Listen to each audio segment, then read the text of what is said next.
Welcome back, guys, to We Talk Boxing. And today I'm going to be talking about Chris Kongo and his fight against Florian Marku and where I feel that he should pretty much be going next. Now, this fight between Chris Kongo versus Florian Marku, it was pretty much on the undercard of the Fabio Wardley versus Fraser Clark main bout, and it was pretty much a very competitive fight from the get-go, and very much a clash of styles, I should say. Um, Chris Kongo with from my point of view, the superior boxing skills, where Florian Marku is more of the brawler type of boxer, where he's never say die, come forward attitude, and always looking for that big shot. But it didn't kind of pay off in this fight, whereas we saw Chris Kongo pretty much dominate from the second half of the fight onwards. Now, I honestly thought before the fight that Chris Kongo pretty much would have probably dominated from the earlier rounds, and this would have been because I felt as if he would have needed to keep Florian Marku off him.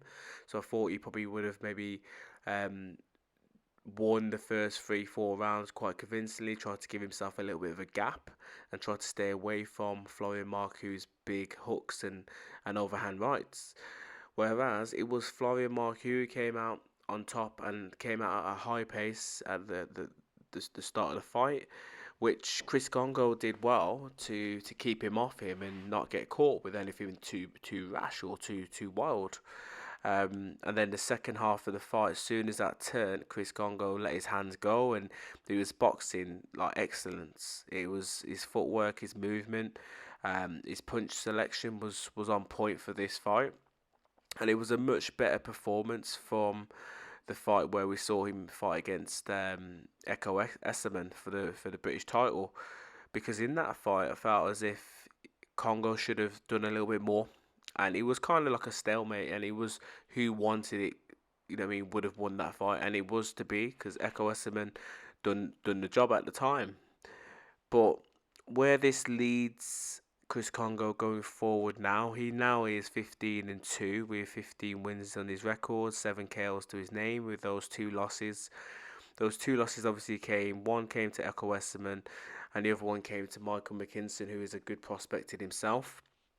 So now that he's got this, how can I say, return to the ring fight out of his system, and against a good, decent, credible opponent on his record now in Florian Marku, um, I'd probably like him to maybe go up against someone like a Echo Westerman again and try and challenge him for that rematch, because the first fight was close.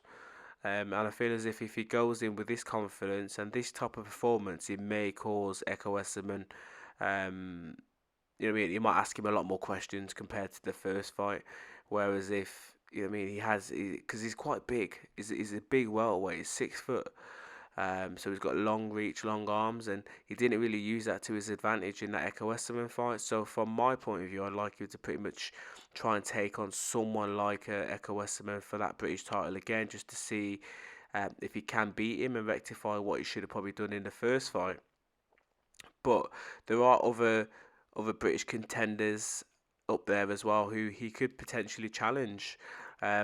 He's obviously took on a Michael McKinson and lost, and I like Michael McKinson. I think he's a good prospect for the future.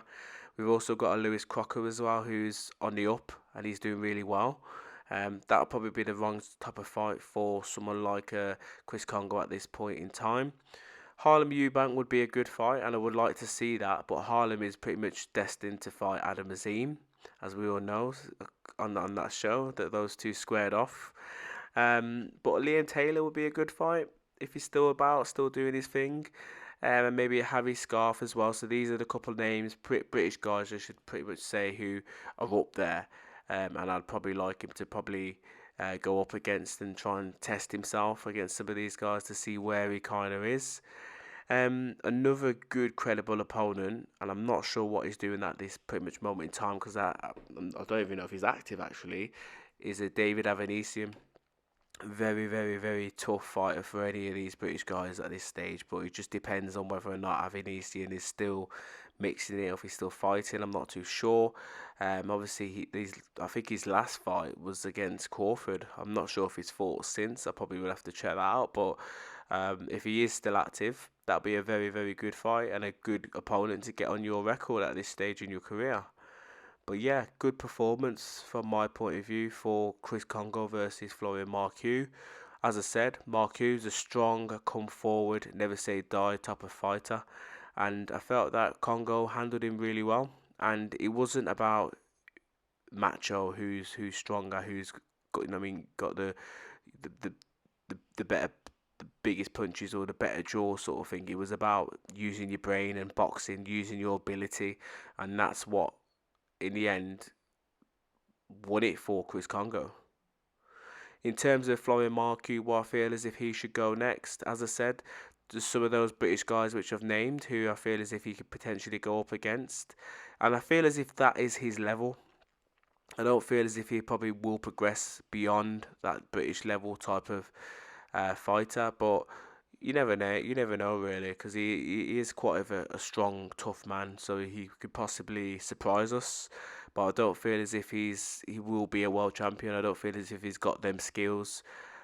He couldn't adapt in this fight. He struggled, and he was always looking for that big shot, which never came. But anyway, guys, let me know your thoughts, and as always, please subscribe and comment. Bless.